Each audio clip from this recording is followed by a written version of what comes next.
Hello, BookTube. It's Sunday and it's time for a read aloud. I am going to be reading Chapter 2 of William Harris Arnold's Adventures in Book Collecting. It was published in 1923 by Charles Scribner's, and I'm doing this in conjunction with Amy at the Dusty Bookshelf. She's reading, or she has read Chapter 1 already on Wednesday, and I'll be doing the next chapter on the following Sunday. So I'm doing chapter 2 now, and here is our author with those magnificent mustachios. Now, on to chapter 2. A book hunter's garner, with examples of the gentlest art. He also has a poetic quote here. No life of bird or beast we take, though blood be up and keen the chase, our quarry, books. And it's assigned to a Halkett Lord. While gathering first and early editions, I now and then obtained an author's own copy or one he had given to a friend. My appreciation of the sentimental appeal of such books became more and more pronounced. After an experience of 6 years, I decided to give particular attention to the acquisition of books that bear inscriptions of ownership, presentation, or other personal marks of interest. The collector of first editions strives to procure them in their pristine state, just as the numismatist seeks uncirculated examples of coins. But when a book bears evidence of distinguished association, the material condition of the volume becomes a matter of secondary importance. Preferably, these books should be first editions, but, of course, a book may be so inscribed that its association interest will far transcend the bibliographical, whatever the importance of that may be. A volume of a very slightest consequence may be transformed into an object of precious regard just by a bit of writing on one of its leaves. Such are the poetic works of Thomas Sackville, with the autograph signature John Keats and date 1820 on the title page, and the History of Romances with autograph signature Percy B. Shelley and date 1816. These two books were in the collection of Thomas J. McKee and were sold with that portion of his library which was dispersed at auction in May 1902. Now they are with me. And he shows the copies of the title page with John Keats and the date. That's for the Thomas Sackville poetry. And then a history of romances with Percy B. Shelley's signature and date at the top. These books of themselves would find no place of honor in any collection, but by the inscription in each of the name of the owner, written by his own hand, they carry for all time the evidence of rare association. I am acquainted with many collectors, but not one of them has told me of such abundant good book luck as has been accorded me. Sometimes the favor of fortune has been put in my path. Sometimes hints are thrown out as if by way of invitation to follow trails leading from the beaten track. It was a suggestion of mere possibilities in an advertisement, insignificant in size, in the Boston Transcript, sent to me by a kind friend, that brought me to a very rich quarry. The notice merely stated that the subscriber wished to dispose of his library of about 3,000 volumes, some of which were of special interest. I pasted the half-inch cutting in a note sheet and wrote, "Please send me particulars of the more important books." The advertiser was a physician, formerly of London, residing in Beverly, Massachusetts. The doctor intended to return to England as soon as he could dispose of his library and some other effects. Enclosed with the reply was a list of association books, all of which had belonged to Brian W. Proctor, Barry Cornwall, his wife Lady Anne, or to their poet daughter Adelaide. At the top of the list, my amazed eyes read Vanity Fair, first edition, dedication copy to Barry Cornwall with author's autograph. Then followed author's presentation copies of Lamb's Elia, Swinburne's A Summer Holiday, Rossetti's poems, Kinglake's Ethon, Leigh Hunt's poems, with two poems on the author's in the author's autograph on the flyleaves. all first editions and a proof copy with many autograph alliterations of Barry Cornwell's Charles Lamb, a biography of his old friend, with the dedication of John Foster in the author's handwriting.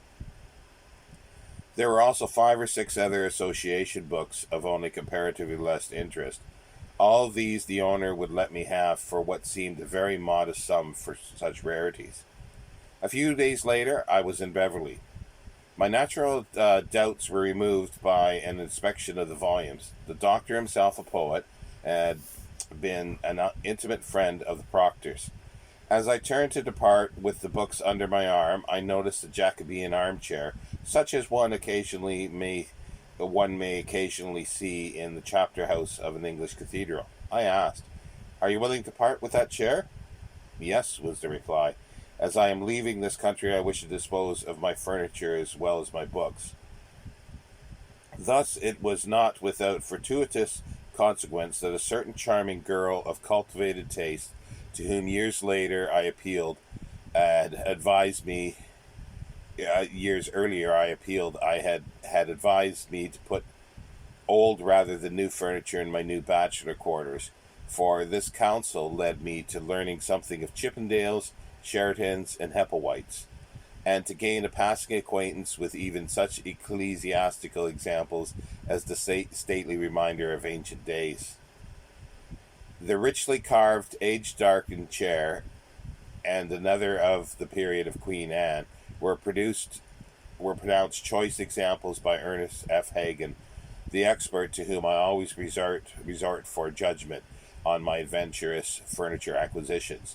The girl for many a year has shared with me the enjoyment of these and many other treasures that have become mine through the influence of her unerring flair of things of beauty. Permit me to tell of another casual find that never would have been mine but for the devotion to this most fascinating pursuit of book collecting. At the very end of a catalogue of old books, which were to be sold under the auspices of the veteran auctioneer S.V. Henkels of Philadelphia, was an item that caught my willing eye, a small unframed painting in oils of a farm boy in a grain field by Winslow Homer. The chance of securing a prize in this inadequately described picture induced me to take a little journey, although doing so necessitated the sacrifice of my cherished Saturday game of golf. Before the end of the week, some unexpected business matters required my presence in Philadelphia. The conjunction of business and pleasure, with the usual precedence given to the former, would prevent me from being at the sale in the late afternoon when the Homer would be reached. So I went to the shop of the Rosenbachs, where I found both of the brothers. It happened that in the sale was an important Tennyson autograph, and the remark was immediately made, "I suppose you have come for the Tennyson letter." I said I intended to take a look at it. I was then asked, "Are you a judge of Homer paintings?" The brothers said they intended to bid on one at the sale. I disclaimed any such qualification, but told of 2 of his watercolors in my possession. I was asked to go with the brothers to look at the picture in question. We found it, dulled but dust by dust under a pile of pamphlets, a typical example of Homer's middle period, painted by him for Bayard Taylor. Then I confessed the object of my visit. At once the brothers generously said, "We'll buy it for you." At the end of the day, I called at the shop. The painting was placed in my hands. The brothers had bought it for the ridiculously low price of $70. Only my insistence induced them to let me pay the usual agent's commission on this and a few other items bought for me in the afternoon. As everybody knows, Thomas Carlyle had extremely trying experiences in his endeavors to find a publisher for the manuscript it completed in 1831 of one of his most famous books. At last, in 1833 to 34, Sartor Resartus was brought before the world anonymously in successive numbers of Fraser's magazine, in the face of protests from many subscribers. As part of the author's compensation, he was to receive for his use 30 or 40 copies of the complete work in pamphlet form. These were struck off from the type forms from which the magazine had been printed. The generous printer increased the number to 58. What is commonly but erroneously termed the first edition, actually the first published English edition, was not brought out until 4 years later. In the interim, two small editions were published in this country. While I was in London in the summer of 1911, a presentation copy of the private issue bound in boards with a leather back, but with the front cover and a few leaves detached, was sold at Sotheby's. I bought it for £30, which is just double the price. I had been asked a few years earlier for a copy without inscription. £30 was not a low price, but I was quite content and would have paid much more rather than lose it, for this was the only presentation copy that had come to the market for many years.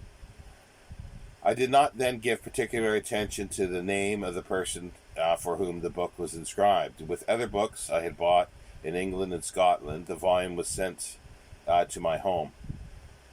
On my return, among many catalogues which had come during my absence, I found one from Harry Southern and Company of London, in which I was more than surprised to find described the presentation copy of this private print of Sartor Resartus, elaborately bound in Levant, Morocco, priced £10. I cabled to Southerns. Their reply stated that the book had been sold. A little later arrived the parcel of books from London. On examining the Sartor Resartus, I was roused by the name of the recipient of Carlyle's favour, Mrs. Richardson. I turned to Southern's catalogue. Their copy also inscribed to Mrs. Richardson.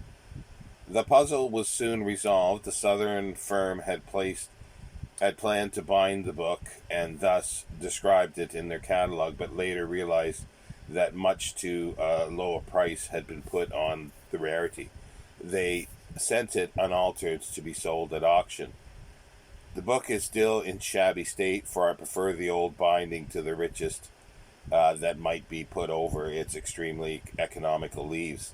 In a cloth folder and again enclosed in a substantial asbestos-lined case, this thin octavo of 107 pages will have well-deserved protection for hazards of the coming years. Of other early editions of Carlyle's writings, the most interesting I have is a copy of Critical and Miscellaneous Essays in 4 volumes, which was brought out 2 volumes in 1838 and 2 in 1839 by James Monroe and Company of Boston. Emerson, who edited the collection, contributed a brief advertisement by way of preface in which he says, "Many readers will here find pages which in the scattered anonymous sheets of British magazines spoke to their mind and an emphasis that hindered them from sleep." We may surmise that James Russell Lowell at Harvard, and still in his teens, was ready, if need be, to burn the midnight oil, for on the flyleaf of each of the first 2 volumes we find his bold signature with the date September 10th, 1838. In each of the succeeding 2 volumes, his name appears again with the date July 20th, 1839. The 6 lectures of Carlyle, which bear the general title On Heroes, Hero Worship, and the Heroic in History, came out in book form in 1841. There were 1,000 copies of this first issue, so the book is not rare. The copy I have was presented to Mrs. Anna Jameson, the author of the Poetry of Sacred and Legendary Art, Lives of the Early Italian Painters, and other books that were in vogue in Carlyle's time and have many readers to this day. In 1843, John Stuart Mill received a friendly gift of a copy of Past and Present, which the author had written in the marvelously brief period of 7 weeks. The inscription reads, "To John S. Mill, Esquire, with kind regards, T.C." I never look at the philosopher's name on the flyleaf without recalling the tragic incident of the destruction of the manuscript of the first volume of Carlyle's French Revolution. Mill had planned to write a history of the great upheaval But learning of Carlyle's intention in this direction, he withdrew in Carlyle's favor and placed at his disposal the books and other materials which had been gathered in preparation. On the completion early in 1835 of the first portion of the manuscript, Carlyle submitted it to his generous friend. The precious sheets, mistaken for waste paper, were destroyed by one of the household servants. Mill, overwhelmed by the catastrophe, pressed upon poor Carlyle a check for £200 as the slightest external compensation for the loss. Carlyle, unwillingly but from sheer necessity, accepted one half of the sum. The disheartening task of rewriting occupied 6 months. The complete work was ready for the printer in 1837. To analyze our friends is not the best pastime in the world, but of course we harmlessly may, and naturally often do, characterize them as good, grateful, sincere, close, intimate, frank, or faithful. Innumerable happy attributes suggest themselves. It is as Carlyle's candid friend that Edward Fitzgerald, the translator of the quatrains of Omar Khayyam, wrote to the Reverend George Crabbe, the elder son of the poet. I quote from the original letter in my possession. As to the great Scotsman, I spent an evening with him in London and told him exactly your experiences of his writings, how you detested his German jargon, but how his Burns and Johnson made you laugh and cry alternatively. He declares he will go one day to Boulge to see us all, but to tell the truth, I don't much want him. He is too laborious a guest.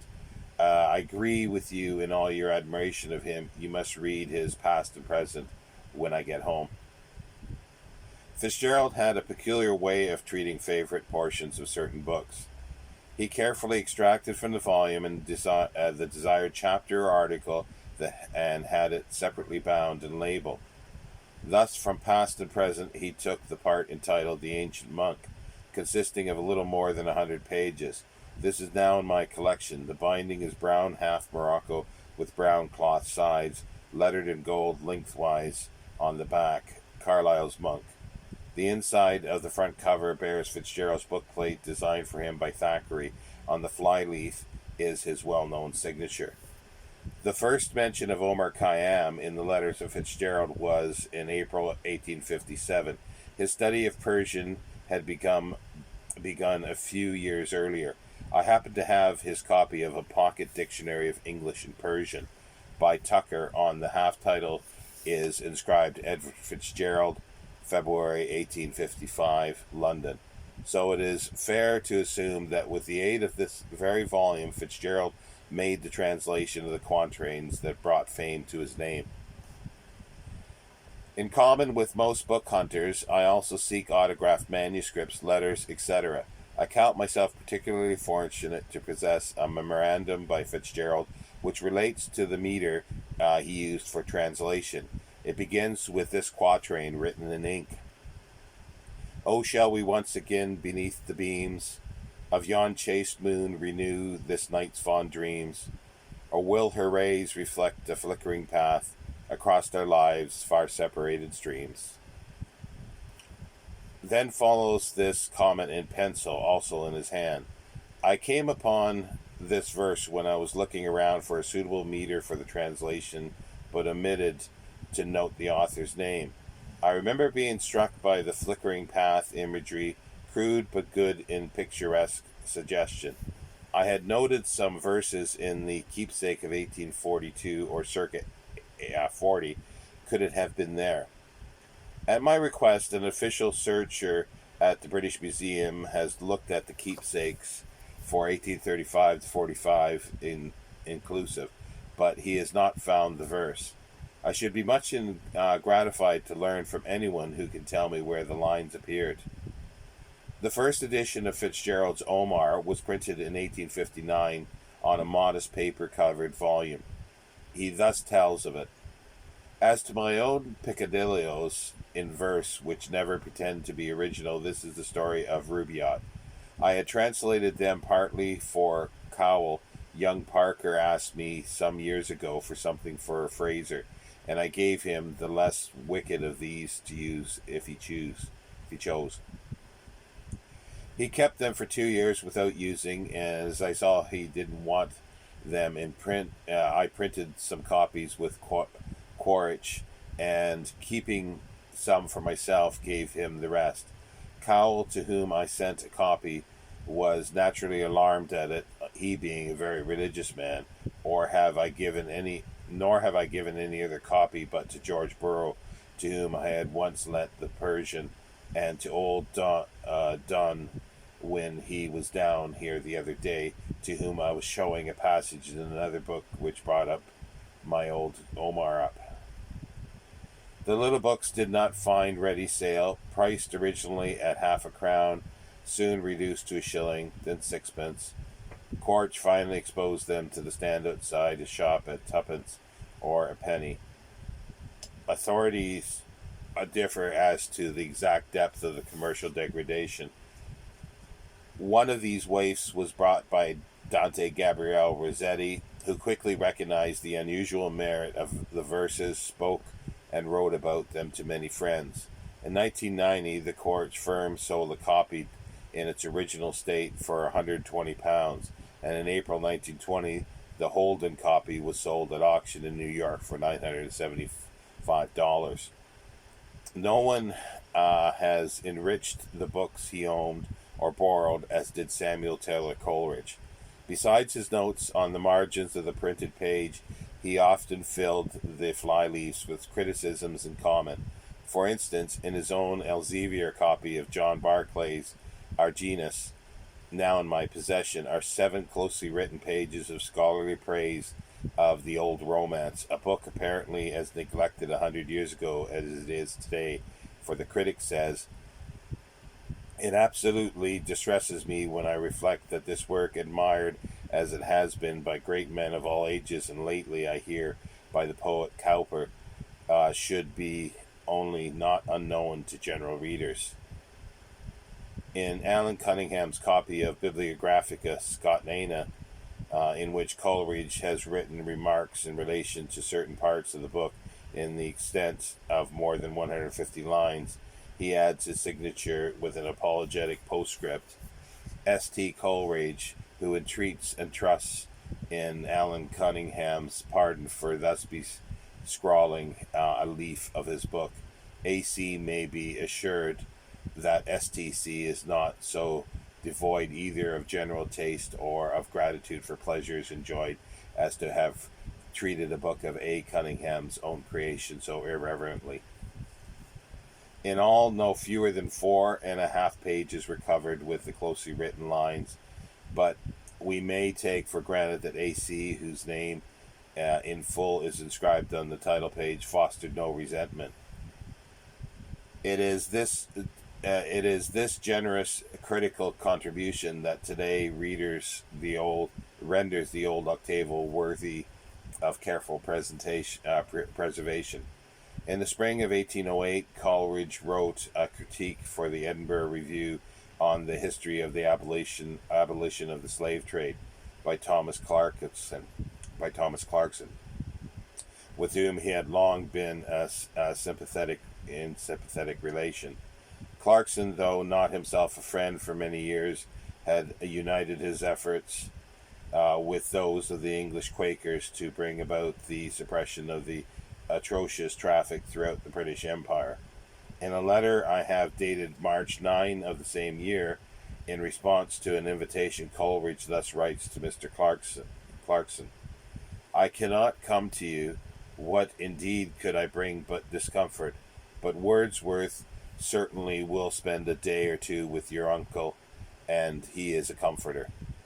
God bless him and his friendship and that of his sister Dorothy's are the only eminent events or passages of my life, among those wherein my happiness has been involved, in which I have not been cruelly deceived or deluded, taking whatever a full share of the blame to myself."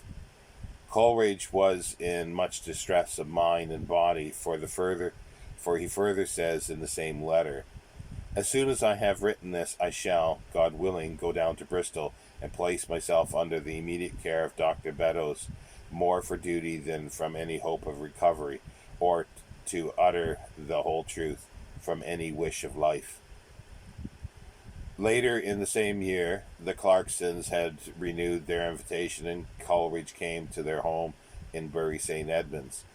It was at this time he presented to Mrs. Clarkson, who was one of his most devoted friends, and a diminutive copy of Paradise Lost, with the charming inscription on one of its flyleaves. Catherine Clarkson from St. Coleridge, who, if he go off to a better place before her, will try hard to make the acquaintance of this John Milton, and on her after arrival will introduce her to him as STC's dear friend, and a being perfectly producible even at the celestial leaves of a Milton, at the celestial levies of a Milton. I joke with a heavy heart. Bury St. Edmunds, June 1808. This book, I fancy, was a parting gift, for the preceding flyleaf had been attached by wax so as to cover the written page. We can imagine the pleasurable surprise of Mrs. Clarkson when the seals, 3 in number, were broken and the message was revealed. Another volume I have, the poems of Thomas Randolph, inscribed St. Coleridge, given me by Robert Southey, marks for us the friendship of these comrades and co-workers of 20 years. Coleridge's Biographica Literaria was brought into the world after many vicissitudes. All of Volume 1 and nearly half of Volume 2 were off the press when Coleridge quarrelled with his Bristol printers. The sheets were then transferred to a London printer, and whom another quarrel ensued. At last the 2 octavos were published by Rest Ferner, with no luck of uniformity in tight presswork or paper. My copy of this miscellany is in the original boards, uncut, with paper labels, and almost unchanged in condition to the day of issue more than 100 years ago when it was presented, with the author's most grateful respects, to whom we have no clue. Coleridge was only 23 and Wordsworth 25 when they first met in 1795. 2 years later, Coleridge made his memorable visit to Racedown, where the acquaintance ripened to intimate friendship. Here, too, he met Wordsworth's sister Dorothy, who was to have a lifelong influence over him. A brief but important letter written at the time by Coleridge to his friend Joseph Cottle, a bookseller of Bristol and publisher in a small way, is a significant tribute to Wordsworth's poetic genius, which had not yet been recognized by other critics. The letter is well known to Wordsworthians, but no one, I am sure, will cavil at its insertion here. Of several letters of Coleridge now in my collection, I regard it as having the highest interest. My dear Cottle, I am sojourning for a few days at Racedown, the mansion of my friend Wordsworth, who has received Fox's Ahmed. He returns you his acknowledgments and presents his kindest respects to you. I shall be home by Friday, not tomorrow, but the next Friday. If the ode on the departing year is not reprinted, please do omit the lines from "When shall scepter slaughter cease?"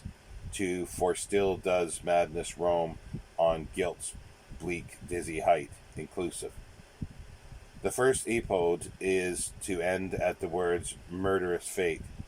Wordsworth admires my tragedy, which gives me great hopes. Wordsworth has written a tragedy himself. I speak with heartfelt sincerity, and I think unblinded judgment when I tell you that I feel myself a little man by his side, and yet do not think myself the less man than I formerly thought myself. His drama is absolutely wonderful. You know, I do not commonly speak in such abrupt and unmingled phrases, and therefore will the more readily believe me. There are in the piece those profound touches of the human heart which I find 3 or 4 times in The Robbers of Schiller and often in Shakespeare, but in Wordsworth there are no inequalities. T. Poole's opinion of Wordsworth is that he is the greatest man he ever knew. I concede. It is not possible that the course of 2 or 3 months I may see you. God bless you, and S.T. Coleridge. Thursday, of course, with the lines you omit the notes that relate to them. Wordsworth had the felicitous habit of writing the name in his books. I believe there are more books now known to have belonged to Wordsworth than any other noted man of his time or any earlier period. None of the four from the poets none of the four from the poets' library that are now with me is of high importance, but three of them denote the scholar. The tragedies of Sophocles in Greek and Latin on alternate pages bears Wordsworth's name in his earlier hand, and has very many manuscript marginal notes which are in one or other of the classic tongues of the text. It was printed at Cambridge in 1665 by that master of his art, John Field. Another volume containing the works of three Roman poets, Catullus, Tibullus, and Propertius, has the owner's initials in his earlier hand on the title page, while in his later hand on the flyleaf of this fine inscription: to G. L. Fraser, as a memorial of Rydell from his sincere friend William Wordsworth, December 1826. The little volume has beautifully printed in 1772 by John Baskerville, a name revered by all lovers of good books. A well-printed small quarto dictionary Francois and Portuguese, with the imprint of Michael Maniscal da Costa of Lisbon, has the poet's bold signature, William Wordsworth Rydell. Letters from the Continent by the Reverend Weaver Walter, M.A., of St. John's College, Cambridge, Wordsworth's alma mater, has written on the title page, W. Wordsworth Rydell Mount. On the margins, several manuscript notes testified to the owner's familiarity with the scenes described by the learned traveler. Wordsworth made several visits to the continent and first pedestrian tour of the Swiss Alps at the age of 20. 3 years later, his first publications appeared, An Evening Walk and Descriptive Sketches, the later poem based on his initial excursion. Coleridge was his companion on 2 visits, the second of these being the tour of the Rhine in 1828, at the year of which Walter's letters came from the press. The popularity of Wordsworth's poems is attested by the request of an enterprising schoolmaster by name Joseph Hine for permission to choose such of his productions as would make a suitable volume for young people. The poet gave generous license. Hine says in his preface that he had found when Mr. Wordsworth's poems were read, the pupils were in glow of delight and never failed to listen with much attention, were always deeply impressed with the matter and eager to hear more, and numbers of them would apply to me to borrow the volume to read more and again. The book in Quaker drab cloth was published by Moxham in 1831. The copy in my possession is inscribed William Wordsworth to his respected friend John Carter. It is pleasant to surmise that John was a young admirer of the distinguished poet. In 1835 appeared a little volume entitled Yarrow Visited and Other Poems, which contained Wordsworth compositions for the 4 years immediately preceding. The copy I have belonged to Mrs. Godwin, former Mrs. Claremont, the second wife of the radical philosopher, the father-in-law of Shelley. Lamb, who knew her well, vituperates this lady in such unmeasured terms that it is difficult to reconcile the presentation inscription. Mrs. Godwin, in token of sincere regard for William Wordsworth. The book is dedicated to the poet's warm friend Samuel Rogers, whose elaborate breakfast brought to him the company of the immortals. We have a human touch in a little message written by one friend, forever famous, to another who believed himself destined in rank among the greatest poets of his time. My dear Rogers, the morning is at present very wet. I am, however, in hopes that it may clear up before noon. If so, you will see me in my little phaeton. If not, then pray come to us in a chaise, and that sooner the better. Your gout, I hope, is no worse. Affectionately yours, Wordsworth. Monday morning, Rydal Mount, 9:30. Today, Samuel Rogers' books would be neglected were it not for Turner's and Stothard's exquisite illustrations used with the effusions of the generous retired banker. The first edition of the Excursion, designed as an intermediate portion of Wordsworth's never completed great poetical scheme entitled The Recluse, is a sumptuous quarter of over 400 pages. It was published in 1884, but the copy now with me is still in the poet's hand many years later, for it bears his inscription on the half title, "To Miss Copley, as a token of sincere regard from William Wordsworth, Rydal Mount, 19th December 1838. When the Wordsworths came up to London in the spring of 1820 to attend a wedding, Charles Lamb took the opportunity to give a party for them. One of the guests, Thomas Alsop, was thus invited. "We expect Wordsworth tomorrow evening. Will you look in? C.L." Another guest was Henry Crabb Robinson, who records in his diary, "At 9 I went to Lamb's, where I found Mr. and Mrs. Wordsworth. Lamb was in a good humor. He read some recent compositions which Wordsworth cordially praised. On July 10th, Wordsworth, his wife, and his sister Dorothy, and the bride and groom, whose nuptials they had attended a few weeks earlier, left England for a continental tour. They returned after an absence of 4 months. Then, when Lamb again writes his friend Alsop, "Wordsworth is with us this evening. Can you come?" Wordsworth and Lamb must have had many points of sympathetic contact, but their ruling passions were as divergent as could be. Wordsworth, the poet of nature, loved mountain, plain, and valley, while Lamb declares he is not at all romance bit about nature. Let not the lying poets be believed who entice men from the cheerful streets. The other invitations bear testimony to Lamb's habitual hospitality. One without date to Sergeant Telford reads, "Dear Telford, come and dine with us today on Miss K's birds. Come a little before 4. We dine punctually at that time. Yours ever, C.L." If I ever produce a manuscript sonnet again, I'll be damned. Miss K was Frances Maria Kelly, the actress for whom Lamb formed a hopeless attachment. The pretentious sonnet has not been identified. A delightful note dated from Enfield, June 1826, was written to Miss Holcroft, daughter of Thomas Holcroft, the dramatist. "Dear Louisa, I think I know the house you have in view. It is a capital old manor house lately in possession of Lord Cadogan. But whether it be that or another, we shall have in the meantime a small room and bed to let, pretty cheap, only 2 smiles a week, and find your own washing.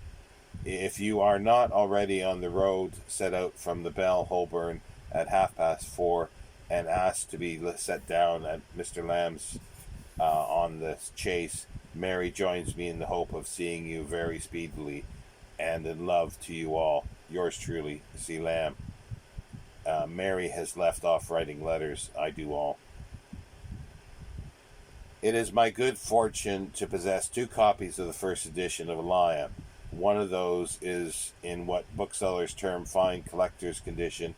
It is the original hard covers with label intact and leaves uncut. Moreover, it is of the first issue of the first edition, before the title page was reprinted and a half title added. Of much more consequence, however, and these technical points, is the presentation inscription.